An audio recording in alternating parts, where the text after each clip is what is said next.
अगर हम नमाज की पाबंदी नहीं करते, नमाज को छोड़ देते हैं, रात भर आपने जलसा सुना, सुबह फजर की अजान हो रही है, अस्सलातु खैरुम मिनन नौम की सदाएं बुलंद हो रही हैं और आप आराम से सोए पड़े हैं, आपने फजर की नमाज छोड़ दी। याद रखो मेरे भाई, नमाज का छोड़ना भी ये बहुत बड़ा गुनाह है और इससे भी हमारी नेकियां बर्बाद हो जाएंगी। अल्लाह के नबी फरमाते हैं, अव्वलु मा युहासबु बिहिल अब्दु यौमल क़ियामति सलातु।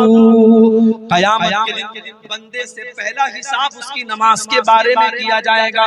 फ़इन सलुहत, अगर नमाज का मामला सही है, अगर नमाज सही है तो सारा अमल सही है, और अगर नमाज का मामला गड़बड़ है तो सारा मामला गड़बड़ है। और एक और हदीस में अल्लाह के नबी ने फरमाया, मन तरका सलातल अस्री फक़द हबिता अमलुहु, जिसने असर की नमाज जानबूझ करके छोड़ दी उसका अमल बर्बाद हो जाएगा। जब एक टाइम की नमाज जानबूझ करके छोड़ने वाले का अमल बर्बाद हो जाएगा। हमारे कितने भाई ऐसे हैं जो एक टाइम की भी नमाज नहीं पढ़ते, जिनकी जिंदगी में नमाज के लिए कोई मकाम नहीं है। मेरे भाइयों, सोचो उनका क्या। शेख अब्दुल अजीज इब्न बाज से पूछा गया, बीवी नमाज पढ़ती है, शौहर नमाज नहीं पढ़ता। बीवी नमाज पढ़ती है, शौहर नमाज नहीं पढ़ता, एक टाइम की नमाज नहीं पढ़ता। शौहर जहां क्या होगा? शेख इब्न बाज का फतवा मौजूद है, जाइए इंटरनेट पर आप भी देख लीजिए। शेख इब्न बाज कहते हैं, अगर बीवी नमाजी है और शौहर बेनमाजी है तो निकाह खत्म कर दिया जाएगा, निकाह खत्म कर दिया जाएगा और उस मुसलमान औरत को उस बेनमाजी के साथ नहीं रखा जाएगा, क्योंकि नमाज न पढ़ने वाला काफिर है, नमाज को जानबूझ करके छोड़ने वाला काफिर है। ये सऊदी अरब के बहुत बड़े मुफ्ती का फतवा है। चलो ठीक है, हम इतनी सख्त बात नहीं कहते, हम कहते हैं नमाज छोड़ने वाला काफिर नहीं है अगर वो नमाज को फर्ज मानता है, नमाज को जरूरी मानता है। अगर लापरवाही की वजह से वो नमाज नहीं पढ़ता है, काफिर तो नहीं है, मगर मेरे भाइयों गुनहगार तो है और बहुत बड़ा गुनहगार है। और आज अफसोस की बात ये है, हम दावा ये करते हैं कि हम नबी के चाहने वाले हैं, हम नबी से मोहब्बत करने वाले हैं, नबी के लिए जान दे देंगे। अरे तुम क्या नबी के लिए जान दोगे? तुम क्या नबी से मोहब्बत करोगे? तुम्हें नबी से मोहब्बत होती तो तुम नमाज न छोड़ते। मेरे नबी को नमाज से बहुत प्यार था। अल्लाह के नबी कहा करते थे, जोइलत कुर्रतु ऐनी फिस सलाह, नमाज मेरी आंखों की ठंडक है, मेरी नमाज मेरी आंखों की ठंडक है। और अपनी वफात के पहले, अपने इंतकाल के पहले अल्लाह के नबी दुनिया से ये कहकर गए, अस्सलाता व मा मलकत ऐमानुकुम, ओ लोगों नमाज की पाबंदी करते रहना, नमाज का ख्याल करते रहना, नमाज जानबूझ करके कभी मत छोड़। तो नमाज छोड़ने वाला भी बहुत बड़ा गुनहगार है और वो अपनी नेकियों को खतरे में डाल रहा है। इस बात का डर है कि उसकी नेकियां बर्बाद हो। और आगे 11 चीजें मैं बयान करके बात खत्म कर दूंगा। अभी 4 चीजें। नंबर 5 हमारी नेकियों को बर्बाद कर देने वाली 5वीं चीज, हुकूकुल इबाद में कोताही।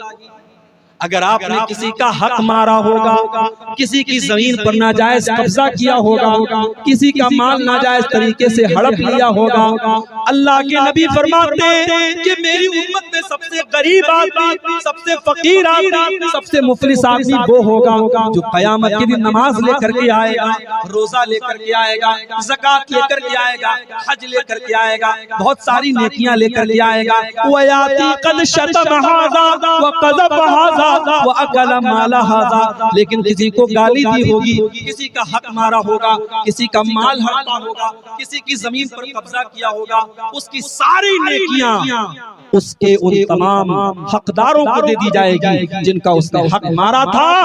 और जब उसकी नेकियां खत्म हो जाएंगी, अल्लाह के नबी फरमाते हैं हकदारों के गुनाह इसके ऊपर लाद दिए जाएंगे, और जो दुनिया से नेकी लेकर के गया था उसके ऊपर दूसरों के गुनाह लाद दिए जाएंगे और वो जहन्नम के अंदर फेंक दिया जाएगा।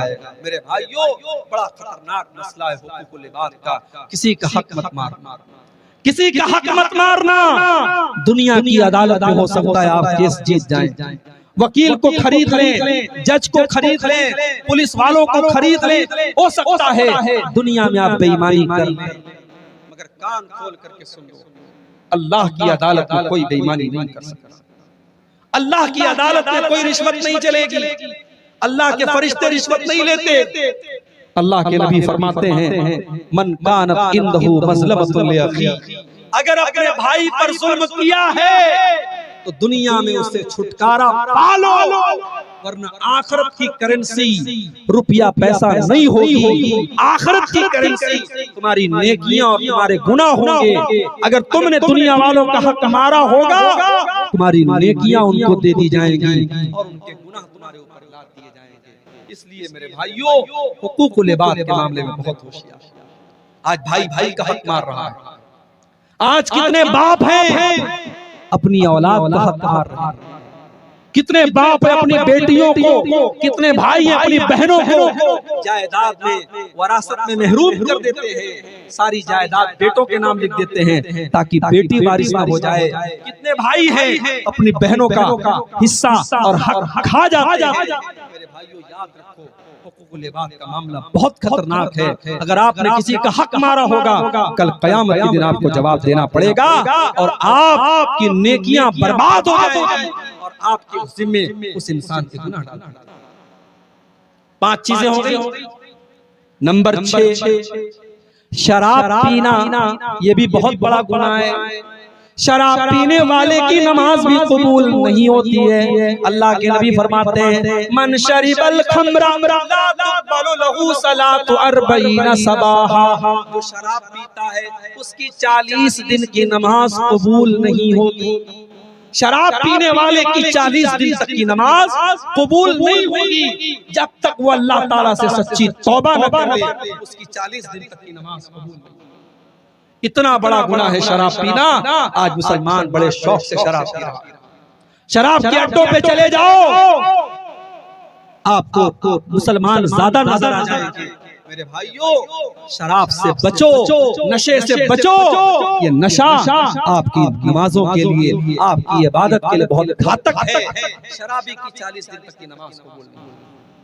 और जब इंसान शराब पीता है, जब नशे की हालत में होता है, वो अपनी माँ को माँ नहीं समझता, अपनी बहन को बहन नहीं समझता। वो अपनी माँ के साथ क्या कर दे, बहन के साथ क्या कर दे, कोई गारंटी नहीं है। इसीलिए हजरत उस्मान गनी कहते हैं कि अल खम्रु उम्मुल खबाइस, शराब तमाम गंदगियों की जड़ है, तमाम बुराइयों की माँ है। इसलिए शराब। तो ये छठी चीज है कि हम शराब। 7वीं चीज, हमारी नेकियों को नष्ट कर देने वाली, हमारी नेकियों को बर्बाद कर देने वाली, हमारी नेकियों को खत्म कर देने वाली 7वीं चीज, बीवी का शौहर का हक अदा न करना। शादी हो गई, अब बीवी शौहर का हक अदा नहीं कर रही है, उसका अंजाम क्या होगा? आइए मैं हदीस आपको सुना देता। अल्लाह के नबी फरमाते हैं सलासतुन ला यक़बलुल्लाहु सलातहुम, 3 लोग ऐसे हैं जिनकी नमाज अल्लाह ताला कबूल नहीं करता है। उनकी नमाज उनके सर के ऊपर नहीं जाती है, अल्लाह ताला के उनकी नमाज नहीं जाती है, उनकी नमाज नीचे ही रह जाती है, आसमान पर नहीं जाती है। 3 ऐसे बदनसीब लोग हैं। नंबर 1, रजुलुन अम्मल कौम व हुम लहू कारिहून, एक कोई इंसान जो नमाज पढ़ा रहा है जबकि लोग उसको इमाम बनाना नहीं चाहते, लोग उसकी इमामत को पसंद नहीं करते, जबरदस्ती इमाम बनाना। बहुत सारी जगहों पर ऐसा लोग नापसंद करते हैं उसकी किसी हरकत की वजह से, लेकिन वो जबरदस्ती 5 टाइम की नमाज पढ़ा रहा है, जबरदस्ती इमाम बना हुआ है। अल्लाह के नबी फरमाते हैं जो जबरदस्ती लोगों का इमाम बन जाए, क़यामत के दिन उसकी नमाज अल्लाह के कबूल नहीं। नंबर 2, वरजुलुन सल्ला अला जनाज़तिन वलम युमर, जो किसी की जनाजे की नमाज पढ़ा दे जबकि उससे कहा नहीं गया था, किसी और से कहा गया था, ये जबरदस्ती आगे बढ़कर के जनाजा पढ़ा रहा है। जनाजे की नमाज बगैर इजाजत पढ़ाने वाला, उसके लिए भी अल्लाह के नबी फरमाते हैं उसकी नमाज अल्लाह ताला के कबूल नहीं। और नंबर 3, वमरातुन ताहा ज़ौजुहा, और वो औरत जिसका शौहर उसको बिस्तर पर बुला रहा है, जिसका शौहर अपना हक अदा करने के लिए उसको बुला रहा है, और वो इनकार कर रही है। ये बहुत बड़ी बात है। बीवी का हक है कि वो शौहर की बात माने और शौहर का हक है कि वो बीवी का हक अदा करे। अगर बीवी शौहर का हक अदा नहीं करती है, नमाज पढ़ती रहे, रोजा रखती रहे, हज करती रहे, अल्लाह ताला के यहाँ वो जन्नती नहीं बन सकती जब तक वो शौहर का हक अदा करे। इसीलिए जब एक औरत अल्लाह के नबी के पास आती है, अल्लाह के नबी पूछते हैं अज़ाती ज़ौजिन अंती, क्या तुम शादीशुदा हो? अल्लाह के नबी मैं शादीशुदा हूँ। आपने फरमाया कि तुम अपने शौहर के साथ कैसा सलूक करती हो? कहती है अल्लाह के नबी मैं अपने शौहर के साथ बहुत अच्छा सलूक करती हूँ, मैं खुश रखती हूँ उसको। आपने फरमाया कान खोल करके सुन लो, इन्नमा हुआ जन्नतुकी व नारुकी, तुम्हारा शौहर तुम्हारी जन्नत है और तुम्हारा शौहर तुम्हारी जहन्नम भी है। तुम उसे खुश रखोगी, उसकी खिदमत करोगी, उसकी इताअत करोगी तो जन्नत में जाओगी, और शौहर का हक अदा नहीं करोगी, शौहर को नाराज करोगी, शौहर की फरमाबरदारी नहीं करोगी तो वही शौहर तुम्हारे लिए जहन्नम बन जाएगा। आज बहुत सारी औरतें जलसे में जाती हैं, तकरीर सुनती हैं रात दिन, मगर शौहर से ढंग से बात नहीं करती, शौहर से सीधे मुंह बात नहीं करती हैं। मेरी माँ और बहनों, आपकी नमाज, आपकी दीनदारी बेकार है अगर आपका शौहर आपसे खुश नहीं है, अगर आप अपने शौहर को खुश नहीं रखती हैं और उसका हक अदा करती। और आगे बढ़िए, नंबर 7, सातवीं चीज जो हमारी नेकियों को बर्बाद कर देने वाली है, औरत का खुशबू लगा करके घर के बाहर निकलना। अल्लाह के नबी फरमाते हैं ला यक़बलुल्लाहु सलातम रातिन तततय्यबु लिहाज़ल मस्जिद, जो औरत मस्जिद में खुशबू लगा करके आती है, बड़े गौर से सुनना मेरे भाइयों, मेरी माँ बहनों, अगर पिंडाल के अंदर आप मेरी बातों को सुन रही हैं तो आप भी गौर से सुनना। जो औरत मस्जिद में नमाज पढ़ने के लिए आ रही है, अल्लाह के नबी उसके बारे में फरमा रहे हैं, जो औरत खुशबू लगा करके आती है मस्जिद में नमाज पढ़ने के लिए, उसकी नमाज अल्लाह ताला कबूल नहीं करेगा। हत्ता तरजिया फतगतसिला गस्लहा लिल जनाबा, जब तक के वो घर जा करके गुस्ल न कर ले। कौन सा गुस्ल? जो गुस्ले जनाबत होता है, जब औरत नापाक हो जाती है, नापाक होने के बाद जो वो गुस्ल करती है, सर से पैर तक नहाती है, जब तक वो गुस्ल नहीं कर लेगी खुशबू लगाने वाली औरत, तब तक उसकी नमाज अल्लाह ताला कबूल नहीं करेगा। जब नमाज के लिए आने वाली औरत खुशबू नहीं लगाई तो जलसे के लिए आने वाली औरत खुशबू कैसे लगाएगी? अकीका और शादी की दावत में जाने वाली औरत दुनिया भर के परफ्यूम और खुशबू लगा करके क्यों जा रही? अगर नमाज के लिए आना हराम है मेरे भाइयों, तो जलसे में भी खुशबू लगा करके आना हराम है।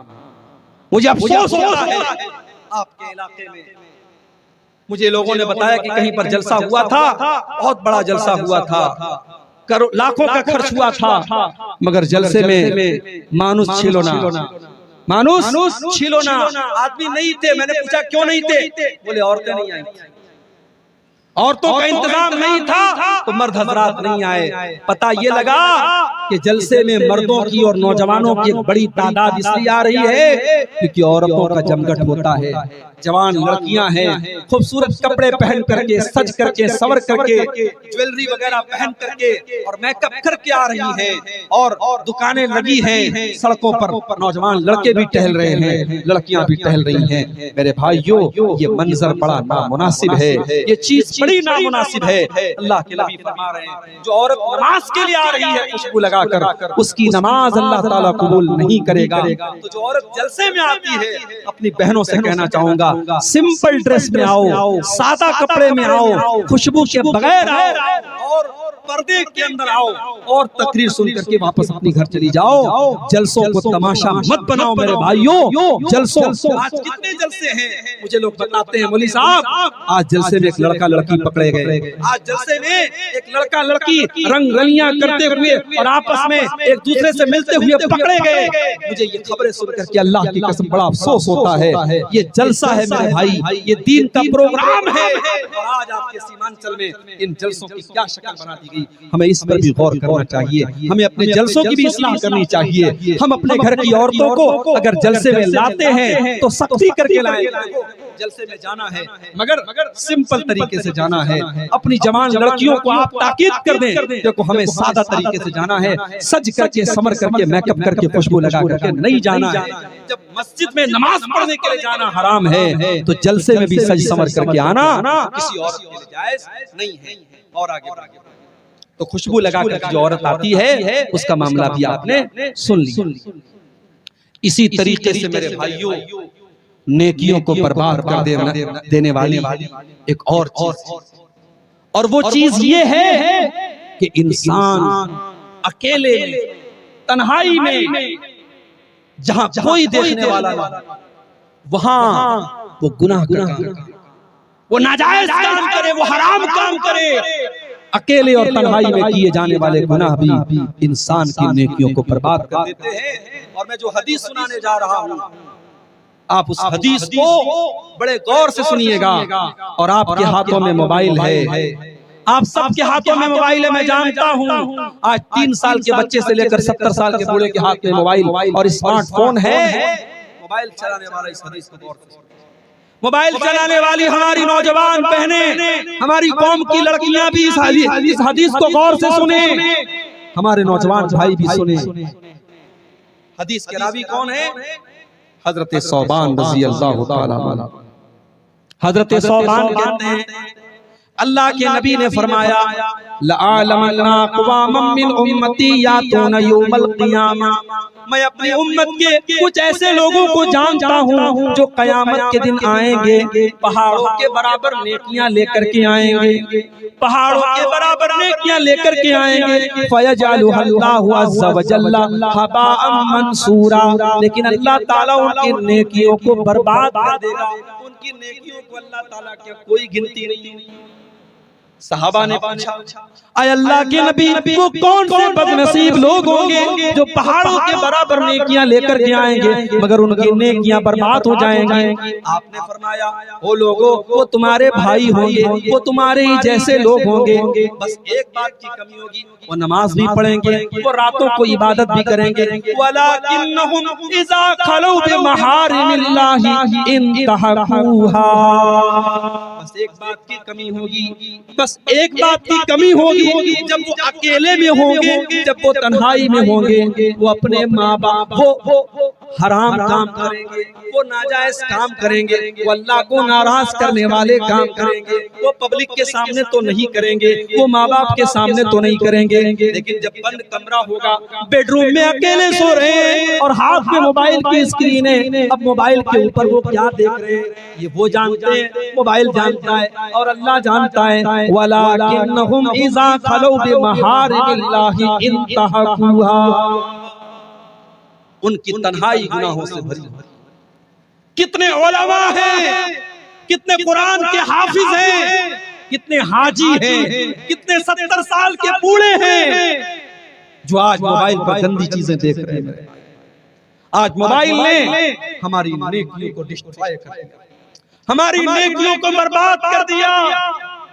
और एक बात कान खोल करके सुनो, हो सकता है हम मोबाइल से सारा डाटा क्लियर कर, हो सकता है हमारे ये चैनल वाले, हमें एक भाई ने बताया कि आपने थोड़ी सी सख्ती की है तो कुछ चैनल वालों ने अपने चैनल का नाम बदल दिया है ताकि आप पकड़ ना सके।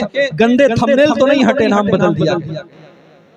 आज हो सकता है ये 420 करके हम दुनिया वालों की नजरों में सुर्खरू हो सकता है हम अपने क्रोम के ब्राउजर की हिस्ट्री डिलीट कर दें, हो सकता है व्हाट्सएप की चैटिंग डिलीट कर दें, हो सकता है हम फेसबुक के मैसेंजर की चैटिंग डिलीट कर दें, मगर किरामन कातिबीन, अल्लाह के फरिश्ते जो रिकॉर्ड कर रहे हैं मेरे भाई, उस रिकॉर्डिंग को आप कहां से हटाएं?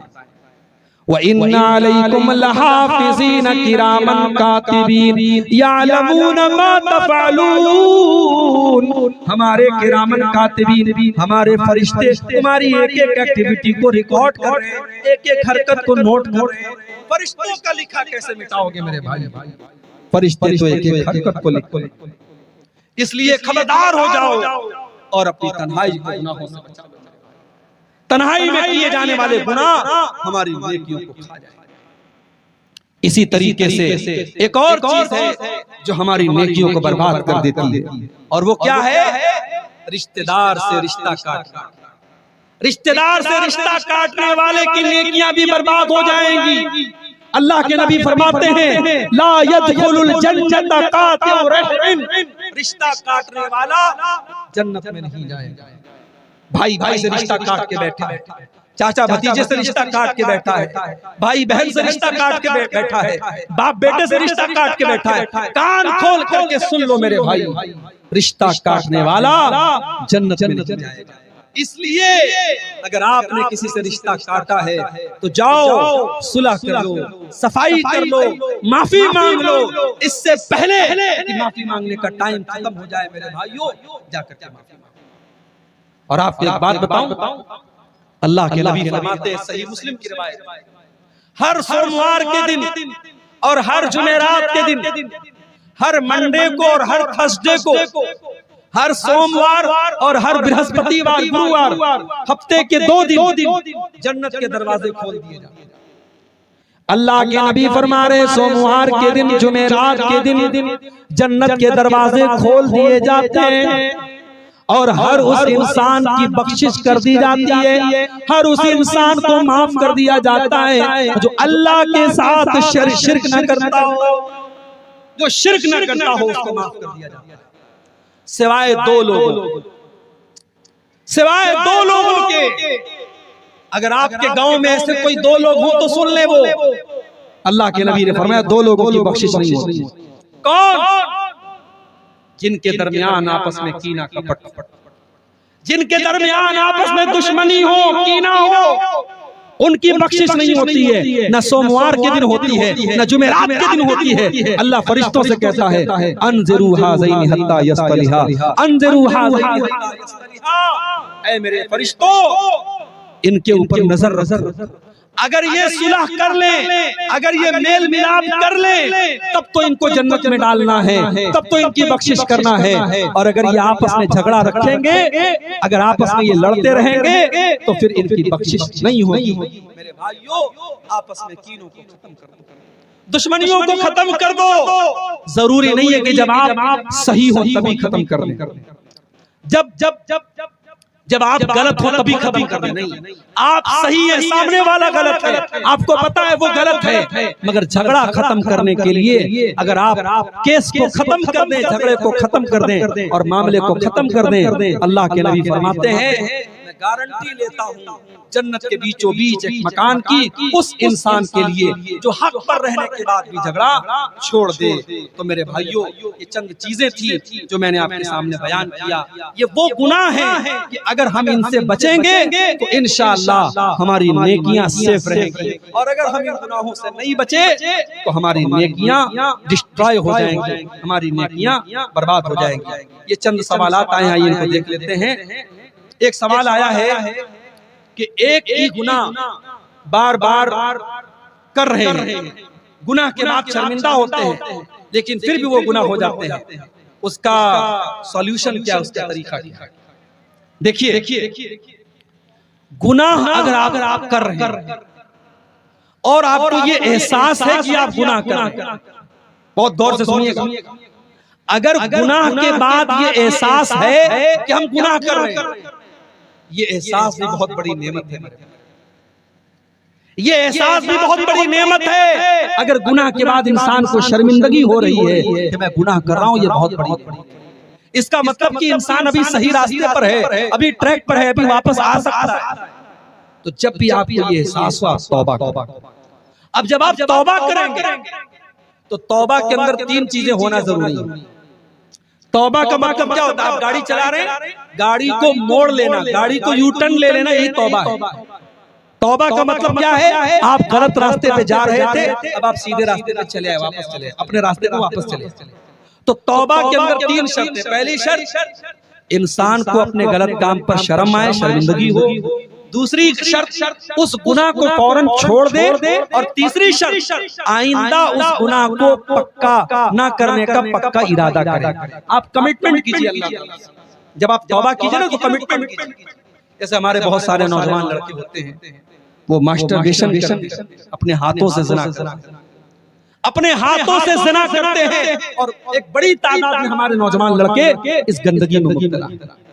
और डॉक्टरों की बात तो मैं नहीं जानता, लेकिन हकीमों का कहना है कि ये नौजवान लड़कों की शादीशुदा जिंदगी के लिए ये चीज बड़ी खतरनाक है। जो लड़के इस बीमारी में मुब्तला होते हैं, आगे जब शादी होती है उनकी शादीशुदा जिंदगी बर्बाद हो जाती है।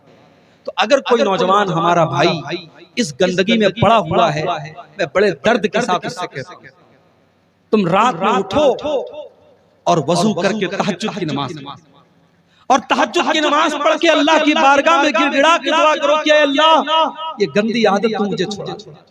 और अगर ये गंदी आदत आपको मोबाइल की वजह से हो रही है, आप कसम खा लीजिए कि मैं रात में इशा के बाद मोबाइल नहीं चलाऊंगा। आप कसम खा लीजिए कि मैं रात में इंटरनेट इस्तेमाल नहीं करूंगा। जब तक आप ऐसा कोई कमिटमेंट नहीं करेंगे, आप बुराई पर कंट्रोल नहीं पा सकते। शैतान हमारी खून की रगों के साथ दौड़ रहा है, शैतान हम सब के साथ लगा हुआ है मेरे भाइयों, इसलिए हमें अपने आप को मजबूत बनना पड़ेगा। एक सवाल ये आया है कि मिंबर जो है वो पत्थर का होना चाहिए या लकड़ी का। जैसे बहुत सारी मस्जिदों में पत्थर का मिंबर है, जैसे जामिया सल्फिया और जामिया इमाम इब्न तैमिया में, तो मिंबर जो है वो वहां पे पत्थर का बना हुआ है। देखिए अल्लाह के रसूल सल्लल्लाहु अलैहि वसल्लम के जमाने में पहले जब आप खुतबा देते थे तो लकड़ी के तने पर, और बाद में एक औरत ने अल्लाह के नबी से ख्वाहिश जाहिर की कि मैं चाहती हूँ कि आप इस लकड़ी के तने के बजाय मिंबर, और उसने उसका लड़का जो बढ़ई का काम करता था, कारपेंटर था, अपने बेटे से कह करके उसने खूबसूरत लकड़ी का मिंबर बनवाया। तो अल्लाह के नबी के दौर में लकड़ी का मिंबर था, मगर अल्लाह के नबी ने कोई ऐसी शर्त नहीं लगाई थी कि लकड़ी ही का हो। बाद में पत्थर का और इसी तरीके से ईंट और गारे का भी मिंबर हरम में, मस्जिद नबी में और मक्के में इस्तेमाल हुआ, और आज भी दुनिया में हो रहा है। तो इसमें कोई मसला नहीं है, लकड़ी का भी इस्तेमाल किया जा सकता है और पक्का पत्थर का भी इस्तेमाल किया जा सकता है। जिसको जहाँ जैसी सहूलत हो वो कर सकता है। लकड़ी वाले मिंबर में ये होता है कि फिर उसको जो है संभालना पड़ता है, उसको रखना पड़ता है, और एक बार अगर उसको बाकायदा पक्का बनवा दिया तो फिर कोई मसला नहीं, हमेशा के लिए वो बन जाता है। तो दोनों सूरतें जायज है, उसमें कोई शरीयत की तरफ से पाबंदी नहीं है। एक सवाल ये आया है कि तशहुद की उंगली से कब कब इशारा करना चाहिए। आपकी एक वीडियो में देखा हूं कि आप कह रहे हैं कि तशहुद में जब जब दुआ आए तब तब इशारा करना। बिल्कुल सही आपने सुना है, मैंने वीडियो में ये बात कही और आज फिर कह रहा हूं कि हदीस में ये आता है कि अल्लाह के नबी तशहुद में अपनी उस उंगली से इशारा करते, अपनी इस उंगली से इशारा करते थे। अब इशारा जो है, इशारा का मतलब उंगली उठाना। अब उंगली आपको जो उठाना है तो ये उठाने का सिलसिला अत्तहियात से लेकर के सलाम फेरने तक रहेगा, ये पूरे तशहुद में।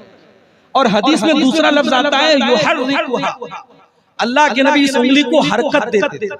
कब हरकत देते थे? यदऊ बिहा, जब आप दुआ करते थे। अब मिसाल के तौर पर आप पढ़ते हैं अत्तहियातु लिल्लाहि वस्सलावातु वत्तय्यिबात, अब ये अल्लाह की तारीफ है, ये दुआ नहीं है। उसके बाद कहते हैं अस्सलामु अलैका अय्युहन नबी, ये दुआ है, आप नबी पर सलाम पढ़ रहे हैं, दुआ है। अब यहाँ पे आप हरकत दें वस्सलामु अलैना व अला इबादिल्लाहिस सालिहीन, अब ये भी दुआ है, यहाँ पे आप हल्की हल्की हरकत दें। उसके बाद अशहदु अल्ला इलाहा इल्लल्लाह व अशहदु अन्ना मुहम्मदन अब्दुहु व रसूलुहु, ये दुआ नहीं है, इस पर आप उंगली को ऐसे फिक्स रखें। उसके बाद आप दरूद शरीफ पढ़ते अल्लाहुम्मा सल्ली अला मुहम्मद व अला आलि मुहम्मद, अब ये दुआ है, पूरा दरूद शरीफ दुआ है। अब पूरे दरूद शरीफ के दौरान हल्की हल्की हरकत है। उसके बाद आप दुआ पढ़ते अल्लाहुम्मा इन्नी ज़लमतु नफ्सी ज़ुल्मन अल्लाहुम्मा इन्नी ज़लमतु नफ्सी ज़ुल्मन फ़ग़फ़िर ज़ुनूबा ला यग़फ़िरु ज़ुनूबा इल्ला अंता। अब ये पूरी दुआ है, अल्लाहुम्मा इन्नी ज़लमतु नफ्सी ज़ुल्मन, ये पूरी दुआ है। इस दुआ के दौरान आप हल्की हल्की हरकत करते अल्लाहुम्मा इन्नी अऊज़ु बिका मिन अज़ाबि जहन्नम व अऊज़ु बिका मिन अज़ाबिल क़ब्र व अऊज़ु बिका मिन फितनतिल मसीहिद दज्जाल। अब ये पूरी दुआ है। तो जहाँ दुआ है वहाँ आप उंगली को हरकत देंगे। हदीस की रोशनी में यही सही मालूम होता है और शेख इब्न उसैमीन वगैरह का यही फतवा है। लेकिन ये कोई पाबंदी नहीं है, कोई शर्त नहीं है। अब कोई आम आदमी है, उतना पढ़ा लिखा नहीं है, तो थोड़ा थोड़ा हरकत देता रहे, और जो समझदार है और उसको समझ में आ रहा है कि यहाँ पे दुआ है, यहाँ पे दुआ नहीं है, तो जहाँ पे दुआ है वहाँ पे हरकत दे। ये ऐसा कोई मसला नहीं है जिसको लेकर के बहुत परेशान हो जाए। तो बहरहाल हमारा आज का जो मौजू था, गुनाहों, ऐसे गुनाह जो नेकियों को बर्बाद कर देते हैं, हमने ऐसे गुनाहों को देखा है, हमने उस पर पूरी तकरीर सुनी है। हम अल्लाह से दुआ करते हैं रब्बुल आलमीन तो हमें उन गुनाहों से बचने की तौफीक अता फरमा। आज के इस प्रोग्राम जिन भाइयों ने मेहनत की, कोशिश की और जिस इदारे के लिए आज का ये प्रोग्राम मुनक्किद हुआ, अल्लाह इस इदारे को तरक्की अता फरमाए, अल्लाह इस इदारे से पढ़ने वाले बच्चों को दीन का हाफिज और आलिम बनाए, रब्बुल आलमीन हमारे जमा होने को कबूल फरमाए।